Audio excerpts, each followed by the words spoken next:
Irama irani na batali kusa kefu data honog dada dasai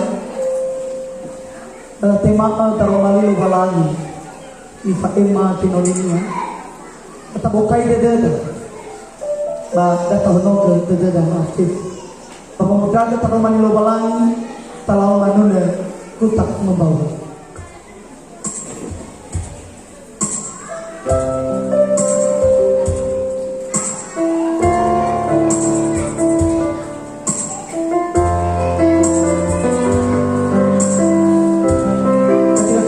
ke dalam dunia ini Tuhan, kami tidak membawa apa-apa. Ketika kami lahir di dalam dunia, kami tidak membawa apa-apa selain Tuhan yang menganugerahkan bagi kami. Dan ketika kami kembali ke pangkuan Bapa di surga, seluruh harta di bumi yang Tuhan berikan bagi kami akan tinggalkan. Hanya tubuh dan iman kami yang kami bawa ke hadapan. Terima kasih. Ku tak membawa apapun juga saat ku datang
sungguh baik telah menciptakan manusia dan menempatkannya di bumi menjadi mitra kerja Tuhan untuk menghadirkan kebaikan dan memberi kehidupan.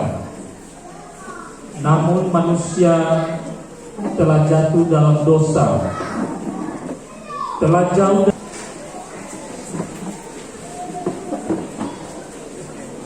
ya Bapak Ibu dan Saudara, kita bersyukur malam ini pemuda Jemaat Hirigara mengajak kita semua merayakan Paskah, dan momen ini menjadi sebuah kebangkitan pemuda Jemaat Hirigara. Kita beri aplaus kepada pemuda.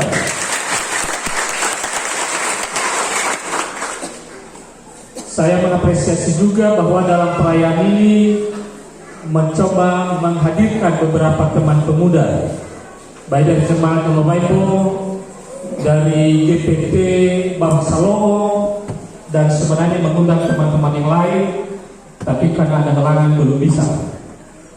Karena itu kita beri juga apresiasi kepada pemuda Olobaimbo dan Bang Salomo.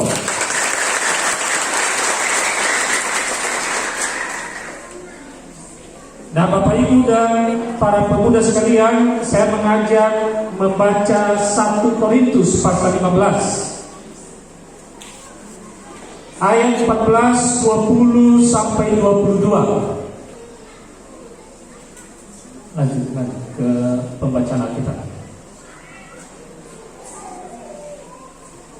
Ya, karena sudah ada di depan kita, mari kita baca bersama-sama. Ya, 1 Korintus pasal 15 ayat 14, 20 sampai 22. Dimulai ayat 14, 3, 4. Tetapi andai kata Kristus tidak dibangkitkan, maka sia-sialah pemberitaan kami, dan sia-sialah juga kepercayaanmu. Tetapi yang benar ialah bahwa Kristus telah dibangkitkan dari antara orang mati sebagai yang sulung dari orang-orang yang telah meninggal. Sebab sama seperti maut datang karena satu orang manusia, demikianlah juga kebangkitan orang mati datang karena satu orang manusia. Karena sama seperti semua orang mati dalam persekutuan dengan Adam, demikian pula semua orang akan dihidupkan kembali dalam persekutuan dengan Kristus.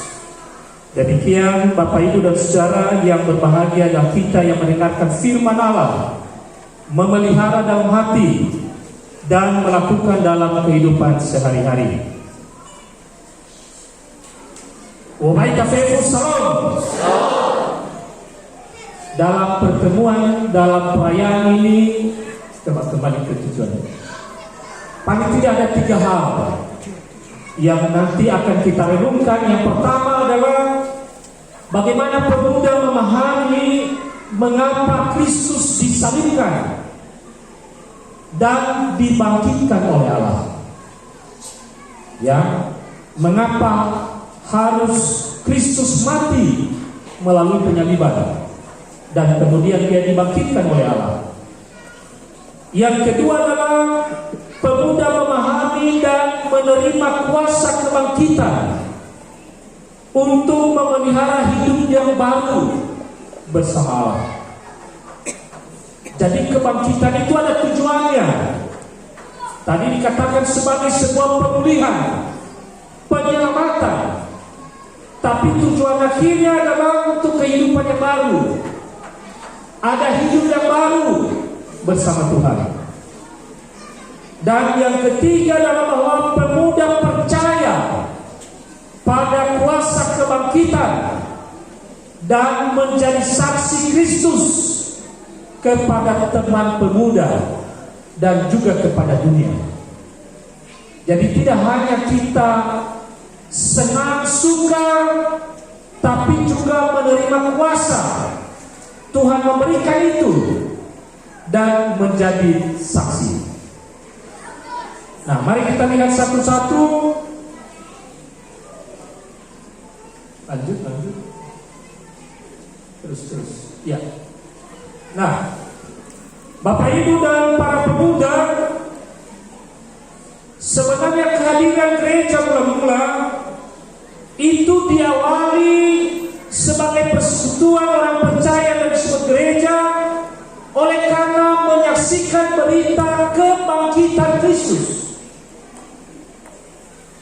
Jadi gereja persekutuan itu hadir karena kebangkitan Kristus. Mereka hadir bersekutu, merayakan setiap hari pertama dalam minggu itu. Dalam kalender Yahudi, hari pertama itu disebut hari Ahad, hari pertama. Dan itu yang dikatakan dalam Yohanes 20 itu, pada hari pertama dalam minggu itu Maria Magdalena datang ke kubur Yesus.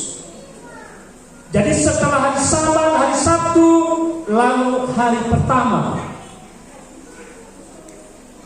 Jadi hari pertama itu adalah hari ketika Yesus bangkit, yang kemudian disebut hari Minggu, hari Tuhan, hari kebangkitan Tuhan. Domingus dari kata Tuhan. Ya. Jadi kalau kita sekarang berkebaktian pada hari Minggu, itu karena mengingat peristiwa kebangkitan Yesus. Jadi perayaan-perayaan gerejawi yang pertama itu, yang mula-mula itu adalah Paskah, bukan Natal. Yang dirayakan pertama itu adalah Paskah. Orang bersekutu itu karena Paskah, karena kebangkitan Kristus. Apa yang mereka lakukan? Selain membaca firman Tuhan, bernyanyi dan berdoa, lalu Alkitab mengatakan mereka juga memecah-mecahkan roti, perjamuan, untuk mengingat perjamuan terakhir dengan Yesus. Itulah ibadah mereka. Itulah persekutuan awalnya. Dan itu dilakukan secara diam-diam, tersembunyi, tidak terbuka. Mengapa? Karena mereka berada di dalam ketakutan. Yesus yang bangkit itu adalah dia disalibkan bersama dengan para penjahat, penyamun, pembunuh, satu di sebelah kiri dan satu di sebelah kanan. Dan karena itu merayakan kebangkitan seorang penyamun, diam-diam melakukan itu. Tapi ternyata nanti justru merayakan kebangkitan Kristus itu semakin melebar, semakin meluas. Tapi belum tentu semua orang bisa percaya. Tidak semua orang percaya dengan kebangkitan Kristus.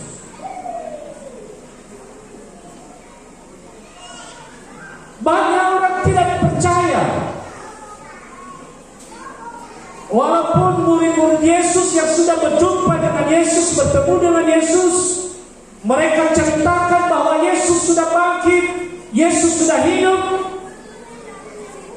tapi banyak yang tidak percaya. Termasuk murid-murid Yesus sendiri. Antara lain misalnya Thomas. Apa kata Thomas? Jika aku tidak melihat dengan mata kepalaku dan mencucukkan jariku di bekas lukanya, maka sekali-sekali aku tidak percaya. Dan asese tawal famati toma, famati ni ilahera bagi babaya, dia harus membuktikan dulu. baru dia percaya. Ya. Dan karena itulah maka Yesus yang sudah bangkit itu berkali-kali memperlihatkan diri, menampakkan diri. Dia menampakkan diri kepada Maria Magdalena di Yohanes 20 ayat 16 tadi sudah dibaca. Ya. Ia juga menampakkan diri kepada kedua murid yang ke Emmaus. Tadi dibacaan kita dari ayat 5, di situ juga dijelaskan bahwa Kefas, Petrus dan ke-12 murid juga berjumpa dengan Yesus, termasuk kepada lebih dari 500 orang. Itu membuktikan bahwa berita tentang Yesus sudah bangkit bukan hanya omong kosong, bukan hanya sebuah narasi, tapi betul-betul dia telah hidup. Dan karena itu dia berjumpa dengan orang, berjumpa dengan Maria Magdalena, berjumpa dengan kedua murid Yesus, berjumpa dengan ke-12 rasul, berjumpa dengan banyak orang, supaya bisa membuktikan bahwa dia benar-benar telah hidup. Ya.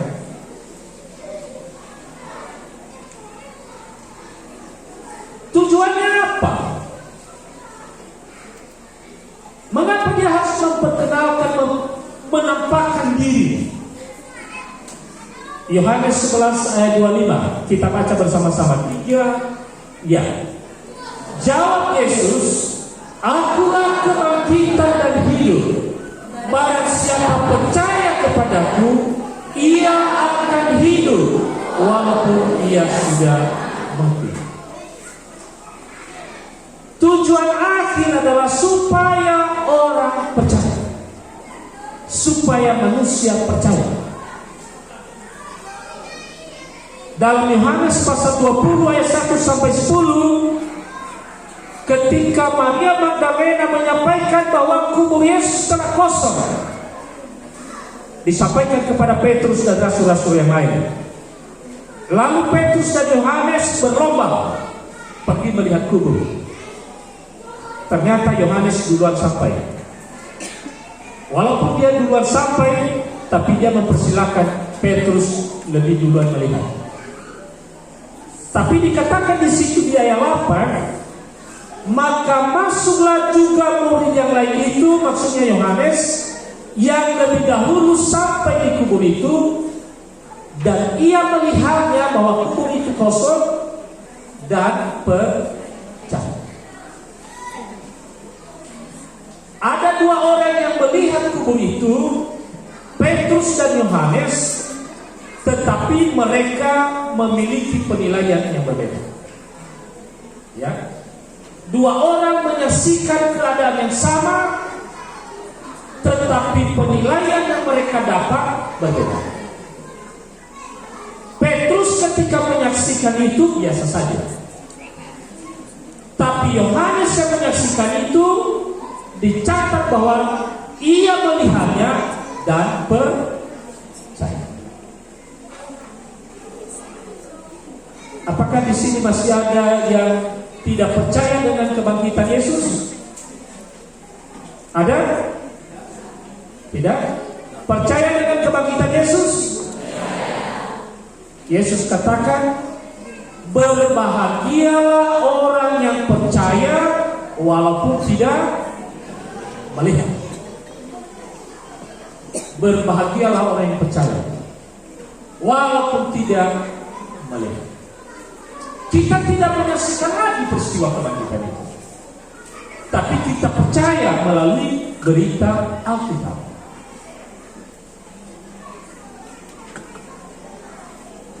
Bapak Ibu dan saudara-saudara, mengapa Yesus harus disalibkan? Apakah tidak ada cara lain yang lebih terhormat? Yang pertama adalah dalam perjanjian lama, untuk penebusan dosa itu harus ada korban dan darah yang dicurahkan untuk penghapusan dosa. Bahwa nasai orang tengah hafid modri fanasa melalui danu, tapi melalui fanuru sumane, fanama sumane ba mutefe komando dalam nasab orang. Dan itu kita bisa lihat misalnya di kitab Imamat ya pasal 5 ayat 6. Dan haruslah ia mempersembahkan kepada Tuhan sebagai tebusan salah karena dosa itu seekor domba betina atau kambing menjadi korban penghapus dosa. Dengan demikian imam mengadakan pendamaian bagi orang itu karena dosa.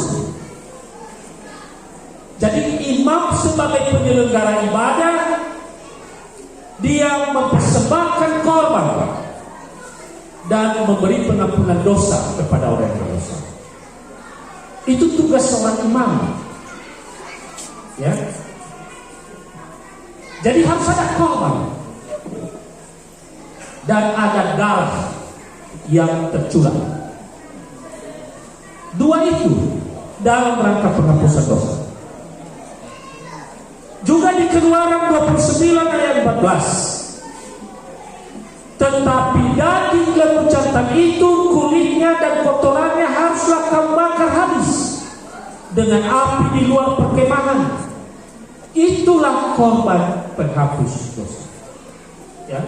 Jadi sekali lagi ada korban yang dipersembahkan dan ada darah yang dicurahkan. Nah, Bapak Ibu dan saudara-saudara, sementara Yesus disalibkan bersama para penyamun, pembunuh, di pengadilan agama, Yesus dicoba diadili, mendengar berbagai keterangan. Tapi Pilatus katakan, saya tidak menemukan alasan yang kuat untuk dia dihukum. Tidak ada. Pilatus itu netral karena dia mewakili pemerintahan Romawi. Dan dia mengatakan tidak ada alasan. Dan karena itu dia kembalikan sebenarnya. Tetapi adalah orang yang memberi kesaksian bahwa dia sudah mengatakan ia mampu meruntuhkan bait Allah dalam 3 hari dan dia akan membangunnya kembali. Lalu dikatakan kalau begitu dia telah menghujat Allah. Itulah alasannya. Oleh karena dia menghujat Allah, maka sama dengan para penyamun, pembunuh. Hukumannya adalah sama. Dan karena itulah dia disalibkan bersama dengan para penyamun. Tragis. Tidak ada kesalahan yang terbukti, tapi dia disejajarkan dengan para pendosa yang besar. Apakah Yesus mengelak? Apakah Yesus enggan melakukan itu? Tentu dia bergumul. Dan itulah yang kita dengar, kita saksikan dalam doa Getsemani itu. Dia bergumul, dia juga ketakutan. Dan karena itu dia berdoa. Tetapi pada akhirnya dia katakan, janganlah kehendakku yang jadi, tapi kehendak-Mu. Jadi Bapak Ibu dan Saudara, itu adalah sebuah kerelaan, kepasrahan. Mengapa? Karena dia mau mengikuti kehendak Bapaknya yang mengutus dia. Disitulah ketaatan muncul. Dia mau taat. Walaupun sebenarnya dia meminta supaya bisa dijauhkan dari cawan itu. tapi karena mau mengikuti kehendak Bapaknya, maka dia taat. Ini persoalannya pada kita sebenarnya. Ketika kita sadar betul siapa yang mengutus kita, maka harusnya nilai ketaatan itu jauh, ya, daripada merasa kok saya harus sakit, mengapa saya harus menjadi tumbal. Kan seringkali itu menjadi pertentangan dalam diri kita. Bukan saya yang salah, kenapa saya dipersalahkan? Bukan saya melakukan itu, mengapa saya yang harus dihukum? Tapi inilah yang terjadi dengan Yesus. Ketika dia mau mengikuti kehendak Bapaknya, dia harus rela. Dan dia sudah membuktikan. Ya, dia sudah membuktikan. Dia rela sampai mati di kayu salib. Selain untuk menunjukkan ketaatannya, tetapi yang kedua sebenarnya adalah juga menunjukkan kasih dan pengampunan untuk manusia. Karena kalau dia tidak melakukan itu, maka manusia tidak mungkin diselamatkan. Jadi sekali lagi ada dua tujuan dia disalibkan. Yang pertama adalah demi ketaatan kepada Bapaknya, tapi yang kedua adalah sebagai bukti kasih, ya, dan pengampunan kepada manusia. Kalau begitu, apakah pengorbanan Yesus itu berguna untuk kita? Berguna atau tidak? Pengorbanan Yesus itu adalah untuk aku dan untuk Bapak Ibu. Pengorbanannya itu untuk kita, bukan hanya untuk dirinya. Memang untuk dirinya dalam rangka menaati Bapaknya, tapi yang lebih banyak adalah untuk kita. Ada yang rela berkorban untuk orang lain? Siap berkorban untuk orang lain? Itu terlalu kecil suaranya, kan? Para pemuda ketika mempersiapkan acara ini ada pengorbanan? Ada. Memberi waktu? Ya. Memberi tenaga? Ya. Mengeluarkan uang? Ya. Untuk apa? Untuk ibadah malam ini, untuk persekutuan malam ini, ya kan? Mau memberi waktu, mau capek, mau mengeluarkan uang, untuk apa? Untuk persekutuan malam ini.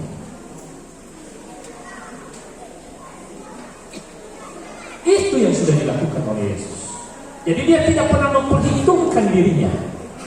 Yang dia lihat adalah bagaimana Allah ditinggikan dan bagaimana manusia diselamatkan. Nah, karena itu tadi dalam pembacaan Korintus itu mengatakan bagaimana kalau Yesus tidak bangkit? Ternyata dia hanya mati saja, lalu berakhir di kubur itu. Kalau itu yang terjadi, pasti Yesus itu bukan Mesias yang dijanjikan. Ya, pasti bukan dia. Mengapa? Karena Alkitab mencatat bahwa Mesias itu kalau mati, dia akan bangkit pada hari yang ketiga. Ya. Jadi kalaupun ada namanya Yesus yang lain, dia mati tapi tidak bangkit, itu berarti dia bukan Mesias. Ya, itu yang pertama. Yang kedua, dalam ayat 14 tadi, Paulus katakan, jikalau Kristus tidak bangkit, maka pemberitaan kami menjadi sia-sia. Jadi kebohongan, sia-sia. Dan karena itu tidak benar. Justru karena Kristus sudah bangkit, itu berarti dia menggenapi apa yang sudah dijanjikan. Ya, bahwa dia adalah Mesias. Dialah yang dinantikan. Dan kalau itu tidak benar, maka iman yang dipercaya oleh gereja itu juga menjadi sia-sia. Nah, Bapak Ibu dan saudara-saudara, sebenarnya pemimpin Yahudi sangat senang ketika Yesus mati. Mengapa?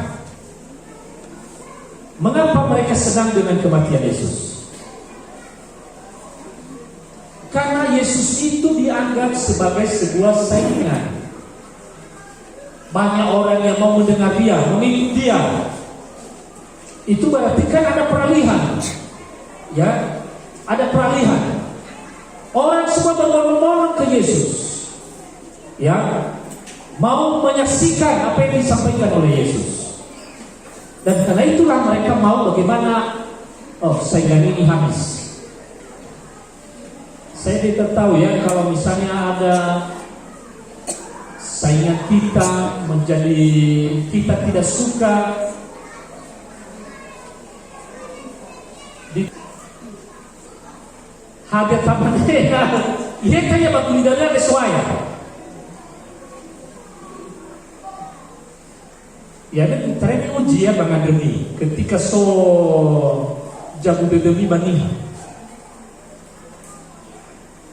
Tapi nak sekedar Israel fikirnya melalui ada telu Israel fikirlah kamu fikirnya ka alamnya inana tadanya ya uji tefili. Kalau itu berbahaya ya. Itu berbahaya. Itu sama dengan orang Farisi. Ya. Dan karena itu lalu muncul narasi-narasi, cerita-cerita seolah-olah Yesus itu telah dicuri oleh murid-muridnya. Jadi orang Yahudi mengembangkan bahwa Yesus itu sebenarnya tidak bangkit, tapi dicuri oleh murid-murid. Dan itu tadi yang dilawan oleh Paulus. Itu tidak benar. Yesus betul-betul sudah bangkit, sudah hidup, dan karena itu dia bertemu dengan banyak orang. Tanda bahwa benar-benar dia sudah hidup. Kalau hanya disembunyikan saja, tidak mungkin lagi berjumpa dengan manusia. Ya, tidak mungkin. Sekali lagi Bapak Ibu, tujuan pemberitaan itu supaya manusia percaya. Dan dengan percaya itu manusia memiliki hidup. Jadi sekali lagi, mengapa Yesus harus dibangkitkan oleh Allah? Karena Alkitab sudah menuangkan bahwa Mesias akan bangkit pada hari yang ketiga. Amin. Yesus akan bangkit. Mesias itu akan bangkit. Bamau soya bangamu spirit. Ya. Lalu yang kedua, bahwa maut dan kematian tidak bisa lagi mengalahkan Yesus. Ia hidup. Tanda bahwa Allah yang berkuasa dan berdaulat atas kehidupan manusia. Kemudian bahwa kuasa Allah tidak bisa dibatasi oleh apapun. Ia yang hidup akan terus memelihara orang yang percaya. Jadi kebangkitan Kristus itu bertujuan dengan dia terus hidup, dia akan memelihara kita. Dan karena itulah dalam Matius 28 itu mengatakan bahwa ketahuilah bahwa saya akan menyertaimu sampai selama-lamanya. Jadi Yesus yang hidup itu tidak pernah terbatas. Dia akan terus memelihara orang yang percaya, menyertai kemanapun sampai selama-lamanya. Nah, karena itu Bapak Ibu, dengan tema kita kuasa kebangkitan Kristus, maka paling tidak ada 3 hal yang perlu kita renungkan. Ada 3 hal. Yang pertama adalah kita percaya kepada Tuhan yang hidup. Bukan hanya Kristus yang disalib, dan ada di kubur. Bukan. Kristus yang disalib dan dikubur itu sekarang telah menang. Itulah Paskah. Dan karena itu sekarang kita percaya kepada Tuhan yang hidup.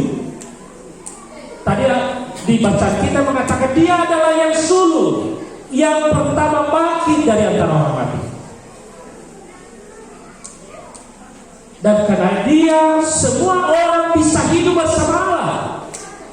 Kita menaruh harapan pada Tuhan yang hidup, yang tak terbatas, yang bisa mengalahkan segala tantangan. Jadi kalau maut yang paling ditakuti sudah dikalahkan, apakah masih ada rasa takut? Harusnya tidak. Maut yang paling ditakuti manusia itu sudah dikalahkan oleh Yesus. Amin. Jadi masih sok ketakutan pada diri pemuda. Ini bagaimana masa depan saya? Bagaimana tentang pendidikan saya? Kalau orang masih ada dalam keraguan itu, berarti kuasa kebangkitan itu belum habis. Karena kita percaya kepada Tuhan yang hidup. Kalau kita percaya kepada Tuhan yang hidup, itu berarti segala kendala kita mampu kita kasih. Ya. Yang perlu adalah ketika kita sebagai orang yang sedang belajar, perbaiki cara belajarnya. Mungkin ada yang salah dengan cara belajarnya. Mungkin kamu terlalu santai, ya. Mungkin kamu kurang perhatikan. Tapi jangan takut dengan masa depan. Tuhan pasti akan menolong. Jadi sekali lagi ketika kita percaya dengan Tuhan yang hidup, itu berarti dia sanggup menolong kita. Jadi itulah arti percaya itu. Dia melampaui ketidakmampuan kita. Dia melampaui keterbatasan.